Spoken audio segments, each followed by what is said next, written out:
IVS का exam जो आपका होने वाला है और उसमें हमने कुछ इम्पोर्टेंट क्वेश्चन आपको दिए थे और आज की वीडियो में भी कुछ इम्पोर्टेंट क्वेश्चन है। ये पेपर आपका आईवीएस 6 भी है, कंप्यूटर बेसिक एंड मल्टीमीडिया। तो पहला क्वेश्चन आज की वीडियो का यही आपके सामने स्क्रीन पे दिखेगा, व्हाट आर प्रेजेंटेशन टूल्स। ये आपका सिलेबस में भी है, सिलेबस आप जाकर देखेंगे तो वहाँ आपको मिलेगा। इसमें ये पूछ रहा है कि प्रेजेंटेशन टूल्स क्या होता है। चूँकि मल्टीमीडिया और प्रेजेंटेशन ये बहुत आपस में रिलेटेड चीज़ें हैं। किसी टेक्स्ट को या किसी कंटेंट को प्रेजेंट करना किसी न किसी टूल्स का यूज़ करके, किसी न किसी सॉफ्टवेयर का यूज़ करके, तो उसे हम प्रेजेंटेशन टूल कह सकते हैं। जैसे यहाँ डेफिनेशन पे देखेंगे, presentation tools are software application, यानी जो प्रेजेंटेशन टूल्स होते हैं उसको सॉफ्टवेयर एप्लीकेशंस कहते हैं या फिर कोई प्लेटफॉर्म्स कहते हैं।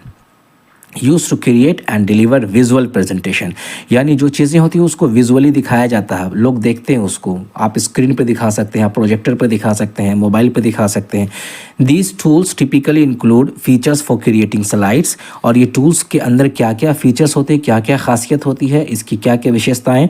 स्लाइड को क्रिएट कर सकते हैं, टेक्स्ट को ऐड कर सकते हैं, इमेज को जोड़ सकते हैं, वीडियो उसमें लगा सकते हैं और एनिमेशन कर सकते हैं। And organising content in a visual appealing way, और सारे कंटेंट को, चाहे टेक्स्ट हो, इमेजेस हो, वीडियोस हो या फिर एनिमेशन हो, उसको एक वे में ऑर्गेनाइज करके दिखाया जाता है ताकि जो व्यूअर्स होते हैं, जो देखने वाले होते हैं, उनको सारी चीज़ें हैं जो बहुत क्लियर से समझ में आ जाए। ठीक है, अब आगे देखते हैं some common presentation tools include. अब कुछ प्रेजेंटेशन टूल्स है जिसका आप नाम पहले आपने सुना भी होगा और बहुत सारे नाम जो आएंगे आपने नहीं सुना होगा, बट आप एग्जाम के लिए उसको याद कर लेंगे और जाके लिख देंगे। जो मैं बोल रहा हूँ उसी को आप हिंदी में भी लिख सकते हैं, और जो इंग्लिश वाले हैं इसी डेफिनेशन को आप इंग्लिश में लिखेंगे, आपका बहुत अच्छा मार्क्स आएगा। तो क्या क्या टूल्स है? माइक्रोसॉफ्ट पावर पॉइंट का नाम आपने सुना होगा, गूगल स्लाइड्स जो होता है जो हमें गूगल ड्राइव में फ्री में मिलता है, एप्पल कीनोट का आपने नाम सुना होगा या नहीं सुना होगा, या Prezi.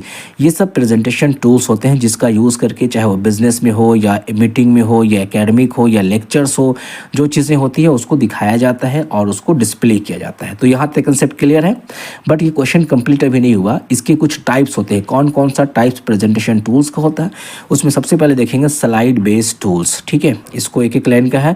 These tools allow users to create presentation using a series of slide, यानी ये एक ऐसा टूल है जिसमें हम स्लाइड का यूज़ करते हैं, जिसमें एग्जाम्पल सबसे पहले पावर पॉइंट है, गूगल स्लाइड्स है, एप्पल कीनोट है। ये तीन चीज़ें हैं ना, पहला पावर पॉइंट है, दूसरा गूगल स्लाइड है, तीसरा एप्पल कीनोट है। ये आपका प्रेजेंटेशन टूल्स है। अगर आप डायरेक्टली लिख दें प्रेजेंटेशन टूल तो भी सही है, और अगर आप लिखते हैं स्लाइड बेस्ड टूल्स तो ये भी सही है। पॉइंट नंबर 2 में आप देखेंगे वेब बेस्ड टूल्स। ठीक है, ये सब किस टाइप के टूल्स होते हैं? ये सब प्रेजेंटेशन टूल्स होते हैं that are accessed and used online through a web browser. और ये सारे टूल्स को कैसे यूज़ करते हैं? ऑनलाइन। जब हम किसी साइट्स को खोलते हैं तो वहाँ पे उस टूल्स को हम ऑनलाइन अगर यूज़ करना चाहते हैं, जैसे आपने कैनवा का नाम सुना होगा, जिसमें फ़ोटो आप एडिट कर सकते हैं, थंबनेल बना सकते हैं, वीडियोज़ को बना सकते हैं, और आपने इसको प्रेजी भी आपने सुना नहीं सुना, आप एक एग्जांपल भी अगर लिख सकते हैं तो आपके लिए काफ़ी है वेब बेस्ड टूल्स। ठीक है, नेक्स्ट पॉइंट पर फोकस कीजिए, interactive presentation tools. These tools allow for more engaging and interactive presentation. Interactive का मतलब होता है यूज़र को बहुत ज़्यादा इंटरैक्टिव लगे, देखने में बहुत ज़्यादा चीज़। तो इसमें क्या हुआ कि इसमें बहुत सारी चीज़ें जो है इंटरैक्टिव करके बनाया जाता है ताकि उसको बहुत अच्छे से जो यूज़र्स होते, जो व्यूवर्स होते हैं, जो देखने वाले होते हैं, उनको बहुत अच्छे से क्लियर समझ में आ जाए। ठीक है, अगर पूरा डेफिनेशन आप नहीं भी लिख सकते तो इंटरैक्टिव प्रेजेंटेशन टूल्स पॉइंट से लिख दें तो ये काफ़ी होगा आपके लिए। उसके बाद देखिए वीडियो प्रेजेंटेशन टूल्स, यानी कि एक ऐसा टूल जिसमें आप वीडियो को क्रिएट कर सकते हैं। ठीक है ना, प्रेजेंटेशन के माध्यम से। इसमें कुछ नाम यहाँ पे दिया हुआ जिसका नाम मैक्सिमम लोगों ने नहीं सुना होगा, बट आप एक दो एग्जाम्पल याद कर लें तो हो जाएगा आपके लिए काफ़ी। नेक्स्ट है कोलैबोरेटिव प्रेजेंटेशन टूल, यानी कोलैबोरेटिव का मतलब होता है बहुत सारे लोग जब आपस में मिल के ऑनलाइन किसी चीज़ पे फोकस करते हैं, किसी टॉपिक पे बात करते हैं, मीटिंग करते हैं, उसको हम लोग कोलैबोरेटिव कहते हैं या कोलैबोरेशन कहते हैं।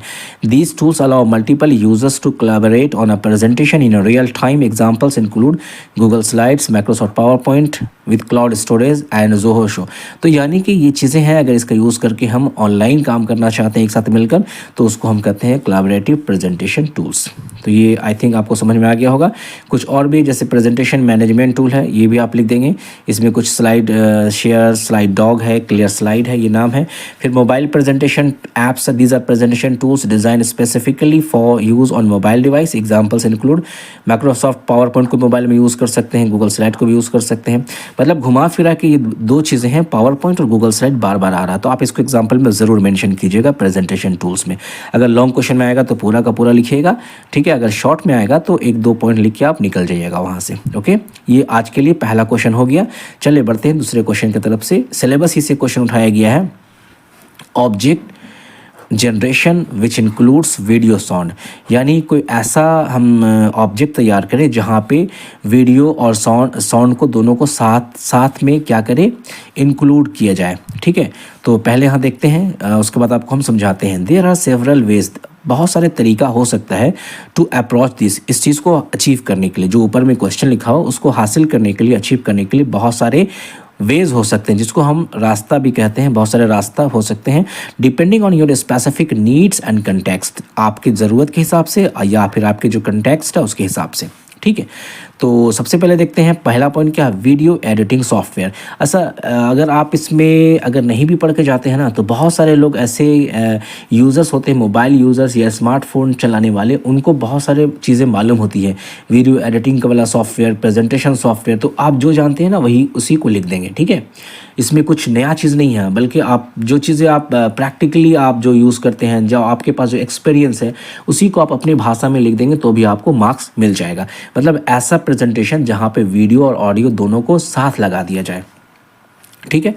तो देखते हैं वीडियो एडिटिंग टूल सॉफ्टवेयर के बारे में क्या कह रहा है। Tools like Adobe Premiere Pro, Final Cut Pro और DaVinci Resolve allow you to combine video and audio tracks, ठीक है।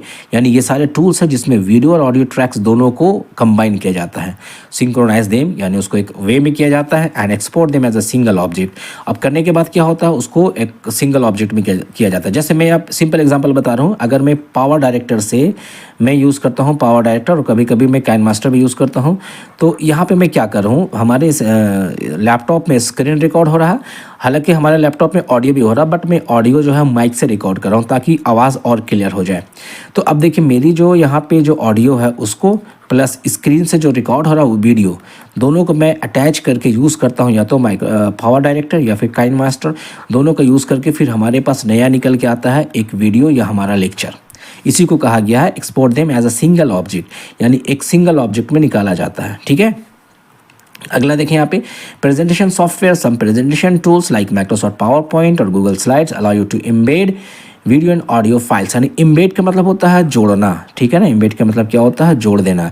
यानी एकदम ध्यान रखिएगा, जहाँ भी इस टाइप से क्वेश्चन आएगा, ऑब्जेक्ट जनरेशन, ये इस टाइप से क्वेश्चन अगर आता है which includes video and sound, तो आपके दिमाग में जो जो चीज़ें सॉफ्टवेयर होती हैं जहाँ पे ऑडियो वीडियो दोनों को एक साथ कर सकते हैं, जो चीज़ें हम यहाँ नहीं बता रहे हैं लेकिन आप जानते हैं पहले से, तो उसको भी आप वहाँ पर लिख देंगे, ठीक है। आई होप कि आपको ये भी कंसेप्ट समझ में आ गया होगा। उसके बाद कुछ एनिमेशन सॉफ्टवेयर भी अवेलेबल है, इस टाइप से पॉइंट वाइज लिखेंगे तो अच्छा आपको मार्क्स मिलेगा। जैसे एडोब आफ्टर इफेक्ट और ब्लेंडर अलाउ यू टू, ये सब आपका जो है एनिमेशन सॉफ्टवेयर का नाम है। ये क्या करता है, दोनों वीडियो साउंड को अटैच करता है। उसके बाद वेब डेवलपमेंट में भी यहाँ पर देखेंगे आप, if you are looking to create interactive web based object you might consider using web development tools like HTML, CSS and JavaScript. तो इसको अगर आप नहीं लिखेंगे तो भी चलेगा, ओके। आगे बढ़ते हैं, इसको पॉइंट को आप देख लें। इसमें इसका टॉपिक तो अभी आएगा आगे में भी, उसको हम देखते हैं। तो 2 क्वेश्चन हमने किया, और तीसरा क्वेश्चन ये भी आपका जो है सिलेबस में है, व्हाट आर ऑथरिंग टूल्स। अब ऑथरिंग टूल्स क्या होता है इसको मैं समझा देता हूँ। जैसे यहाँ से यहाँ अगर आप पढ़ेंगे ऑथर और इसको इंग लगा दिया, ऑथरिंग टूल्स, यानी ऑथर का काम क्या होता है, बुक लिखना या किसी कंटेंट को तैयार करना या किसी प्रेजेंटेशन को तैयार करना। तो जितनी भी चीज़ें तैयार की जाती है, तो जिस टूल के माध्यम से तैयार की जाती है उसको हम ऑथरिंग टूल्स कहते हैं। अब देखें यहाँ पे ऑथरिंग टूल्स है क्या, आखिर सॉफ्टवेयर ही तो होगा ना। Software application use to create and edit content for various purposes such as e learning courses, interactive presentations, digital publications and multimedia projects. यानी डिफरेंट टाइप्स का काम करने के लिए, यूज़ करने के लिए, उसको एडिट करने के लिए, उसको डेकोरेट करने के लिए, उसको प्रेजेंट अच्छे से बनाने के लिए प्रेजेंटेशन, जो जिस टूल सॉफ्टवेयर का यूज़ करें उसको हम कहते हैं ऑथरिंग टूल्स, ठीक है। ये आप अपने ज़बान पे लिखिएगा, अगर हिंदी में आ गया तो एकदम अपनी ज़बान पे अपनी भाषा पे लिख देंगे, ठीक है। अब इसकी कुछ टाइप्स हैं। सबसे पहले आप देखें e learning authoring tool. E learning आपको मालूम है इलेक्ट्रॉनिक लर्निंग होता है, यानी ऑनलाइन पढ़ना। These tools are specifically designed for creating interactive e learning content such as online course, training modules and educational materials. Examples include Articulate, Storyline, Adobe Captivate and iSpring Suite. ये सब आपका e learning authoring tools. अगर आपने e learning का किया होगा या आप करेंगे तो आपको ये सब चीज़ का सामना होगा। ठीक है, ये पहला, ये दूसरा और ये तीसरा। उसके बाद देखें प्रेजेंटेशन ऑथरिंग टूल। तो इसके बारे में तो आप पढ़ ही लिए हैं, कैसे करते हैं, पावर पॉइंट का यूज़ करते हैं, गूगल स्लाइड का यूज़ करते हैं। फिर यहाँ पे वेब ऑथरिंग टूल्स में भी क्या है, this tools are use to create and edit websites. यानी अगर कोई वेबसाइट्स डिज़ाइन किया जाता है, वेबसाइट बनाया जाता है, वहाँ पे कुछ प्रेजेंटेशन अगर डालना है तो उस प्रेजेंटेशन को बनाने के लिए एडोब ड्रीमवीवर का यूज़ भी किया जा सकता है, वर्डप्रेस का भी यूज़ किया जा सकता है और विक्स का भी यूज़ किया जा सकता है। क्योंकि एक वेबसाइट में आप देखेंगे टेक्स्ट भी होता है, उसमें वीडियोज़ भी होते हैं, उसमें एनिमेशन भी होते हैं, उसमें और भी बहुत सारी चीज़ें होती हैं। तो जो एनिमेशन या प्रेजेंटेशन इससे रिलेटेड जो चीज़ें होती हैं उसको हम लोग डिफरेंट सॉफ्टवेयर से बनाते हैं। ठीक है, टूल्स मतलब सॉफ्टवेयर ही हो रहा है यहाँ पे, टूल्स का मतलब सॉफ्टवेयर ही कहा जा रहा है। उसके बाद देखें digital publishing tools. These tools are use to create digital publication such as e books. अगर ई बुक को पब्लिश करना है, मैगजीन को करना है, इंटरेक्टिव डॉक्यूमेंट्स को करना है, तो फिर हम जो टूल्स का यूज़ करेंगे उसको हम कहेंगे डिजिटल पब्लिशिंग टूल्स। टूल्स का मतलब ये यहाँ पे सॉफ्टवेयर तो हो रहा है, लेकिन ये बहुत, जब आप सीख जाएंगे तो ये बहुत ईजी होगा। हो सकता है आप लाइफ में आगे जाके इस टाइप का काम करें, ई लर्निंग का कोर्स करें या अपनी किताब आपने छापने की कोशिश करें या मैगजीन लिखने की कोशिश करें। तो जब आप टूल्स का यूज़ करेंगे ना तो आपको उस वक्त बहुत मज़ा आएगा। अभी तो आप एग्ज़ाम के लिए याद कर रहे हैं, समझ में आए या ना आया आप याद कर रहे हैं, रट रहे हैं, लेकिन जब इसका रियल लाइफ में यूज़ कीजिएगा तो बहुत मज़ा आएगा। उस वक्त आप मुझे याद कीजिएगा। ठीक है, उसके बाद यहाँ पे देखिए examples include adobe InDesign, quarks express and zoom. ये तो मैं भी यूज़ नहीं किया हूँ, क्लियर बात। ठीक है, उसके बाद मल्टीमीडिया ऑथरिंग टूल्स में यहाँ देखिए कुछ जैसे ऑटोडेस्क, माया, इसका आपने नाम सुना होगा। इसमें एनिमेशन तैयार किया जाता है। इंक्लूड एडोब एनिमेट है, ब्लेंडर है। आप एक बार गूगल कीजिएगा, अभी नहीं, एग्जाम के बाद गूगल करके आप चेक कीजिएगा ना, तो बहुत सारी चीज़ें आपको मिलेंगी कि रियली आप जो चीज़ पढ़ रहे हैं ना उसका रियल लाइफ में कितना यूज़ है। बस आप में से बहुत सारे स्टूडेंट हैं, इफ़ यू डोंट माइंड, कि आप सिर्फ एग्ज़ाम के वक्त निकाल के पढ़ रहे हैं कि किसी तरीके से पास हो जाए, बट जो चीज़ आप पढ़ रहे हैं अगर उसको आप यूज़ करना सीख जाएंगे तो डेफिनेटली आप इसी फील्ड में भी आगे जा सकते हैं। इसी फील्ड में आप सॉफ्टवेयर फील्ड में भी या कुछ, क्योंकि आजकल आप देखेंगे ऑनलाइन का सब जमाना हो रहा है। तो अगर आप कोई टूल आपका यूज़ करना जानते हैं तो उससे आप ऑनलाइन से बहुत सारे कंटेंट को क्रिएट करके फ्रीलांसर में आप जॉब कर सकते हैं और वहाँ से आपको पैसा भी अर्निंग हो सकता है। ठीक है, तो ये चीज़ें आप समझिएगा, बट एग्ज़ाम के बाद। और इनकेस कोई डाउट होगा तो ज़रूर हमसे पूछिएगा आप कमेंट बॉक्स में, या फिर आप जिस तरीके से चाहते हैं पूछ सकते हैं। और देखते हैं और भी कुछ। अच्छा, 2 यूनिट तक तो कंप्लीट हो गया, कल से आज तक हमने जो दिया, और पहले भी बहुत सारी चीज़ें अपलोड है, आप प्लेलिस्ट में जाइए, वहाँ पे देखिएगा। ठीक है, अगला देखते हैं यूनिट 3 का एक क्वेश्चन देख लेते हैं। Explain the following terms. ये सब यूनिट 3 में शॉर्ट क्वेश्चन बहुत पूछे जाएंगे। सबसे पहला बोल रहा है what is perception of sound. ये पहला चीज़ है। Perception of sound English Hindi दोनों में डेफिनेशन यहाँ पे लिखा हुआ है। ये चीज़ें होती क्या है, ठीक है ना। परसेप्शन का मतलब क्या होता है, एक संवेदना, या जिसको हम शऊर भी कहते हैं, समझना जिसको कहते हैं। साउंड कैसे आपको समझ में आया, कैसे आपका शऊर कैसे पहचानेंगे। तो perception of sound is how we understand and make sense of the noise around us. It involves our ears hearing sounds and our brain interpreting what those sounds mean. यानी हमारी कान सुनती है, कान से सुनते हैं हम, हमारे दिमाग में जाती है और उसको इंटरप्रेट करती है, समझती है, और फिर हमको समझ में आता है कि हाँ ये साउंड क्या, किस टाइप का साउंड है, ये मतलब साउंड बहुत ज़ोर से है, धीरे से है, इसकी टोन्स क्या है, इसकी ध्वनि क्या है, इसकी क्वालिटी क्या है, ये सारी चीज़ें हमको समझ में आती है, जिसको हम कहते हैं परसेप्शन ऑफ साउंड। ठीक है, this process help us recognise, पहचानने में हेल्प करता है things like voices, music and other sounds in our environment. यानी हमारे इन्वायरमेंट में अलग अलग साउंड होते हैं। जैसे अभी आप मेरी आवाज़ सुन रहे हैं, ठीक है ना, और मेरी आवाज़ से आप जो है फैमिलियर है। अचानक आपके दूसरे रूम से जहाँ पे आप हैं या बाहर से किसी गाड़ी मोटर की आवाज़ आ गई, तो गाड़ी मोटर की जो आवाज़ आ रही है आप बाहर से, तो वो भी साउंड आप सुन रहे हैं, लेकिन आपके दिमाग में वो चीज़ें जा रही है कि गाड़ी की आवाज़ है और ये मेरी आवाज़ है। या कोई गाना बजा रहा है तो वहाँ सब गाने की आवाज़ सुन रहे हैं। तो यही इसी चीज़ को हम कहते हैं परसेप्शन ऑफ साउंड, यानी हमें शऊर है अंदर से, इसको उर्दू में शऊर कहते हैं कि हम समझ जाते हैं कि ये किस टाइप का साउंड है। अब हिंदी स्टूडेंट वाले वही चीज़ को मैंने ट्रांसलेट यहाँ पे कर दी, इसको आप पढ़ लीजिए अच्छे से, वीडियो को पॉज करके और समझ लीजिए, ठीक है। आगे बढ़ते हैं। इसमें कुछ चीज़ें हैं जैसे कि परसेप्शन ऑफ साउंड में कुछ की पॉइंट्स होते हैं कि आखिर ये किस तरीके से होता है। यहाँ पे हम लिख सकते हैं, यहाँ पे अगर लॉन्ग क्वेश्चन में आएगा तो ये सारे 5 पॉइंट्स में लिखेंगे। Pitch is the perceived frequency of a sound wave and is related to the frequency of the sound wave. Higher frequencies are perceived as higher pitches, while lower frequencies are perceived as lower pitches. अभी हमारे पास यहाँ पे diagram नहीं है, but मैं एक diagram बना के आपको ज़रूर दिखा देता है किस तरीके से साउंड जो आपका पिच दिखेगा, आपको फ्रीक्वेंसी दिखेगी, वेव कैसे दिखेगा, वो सारी चीज़ें नेक्स्ट वीडियो में ज़रूर हम लेके आएंगे। तब तक आप सिर्फ इसको डेफिनेशन को याद कीजिए, समझिए, बिकॉज आपके पास टाइम नहीं है। और जो फिजिक्स के स्टूडेंट होंगे तो उनके लिए तो खैर ये बहुत इजी है, एकदम अल्फ़ाबेट ABC की तरह इजी। आप जितना मैं बता रहा हूँ उससे ज़्यादा आप जानते होंगे, ठीक है, तो आप उसको भी पढ़ लेंगे। लाउडनेस क्या है? Loudness is the perceived intensity of a sound wave and is related to the amplitude of the sound wave. Greater amplitude correspond to greater loudness, मतलब ज़्यादा एम्पलीट्यूड होगा तो ज़्यादा आवाज़ देगा। लोकलाइजेशन मतलब बतलाता है कि हमारा साउंड का डायरेक्शन किधर से है, साउंड कहाँ से आ रही है, ठीक है। This ability is based on differences in the timing and intensity of sound waves arriving at each year.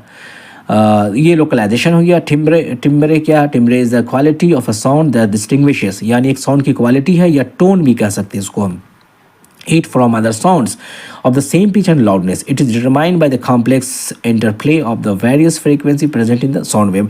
तो कुछ पॉइंट्स है, इसको आप अगर रट सकते हैं या याद कर सकते हैं तो कीजिएगा, क्योंकि ये बिल्कुल आपका जो ये पेपर है ना मल्टीमीडिया वाला, ये थोड़ा सा अब यहाँ से साउंड से शुरू हो गया। यूनिट 3 जो है ना साउंड से शुरू हो, जो आप फिजिक्स में पढ़ के आए होंगे, अगर आपने क्लास 10 का भी फिजिक्स पढ़ा होगा तो भी आप थोड़ा समझ सकते हैं साउंड क्या है।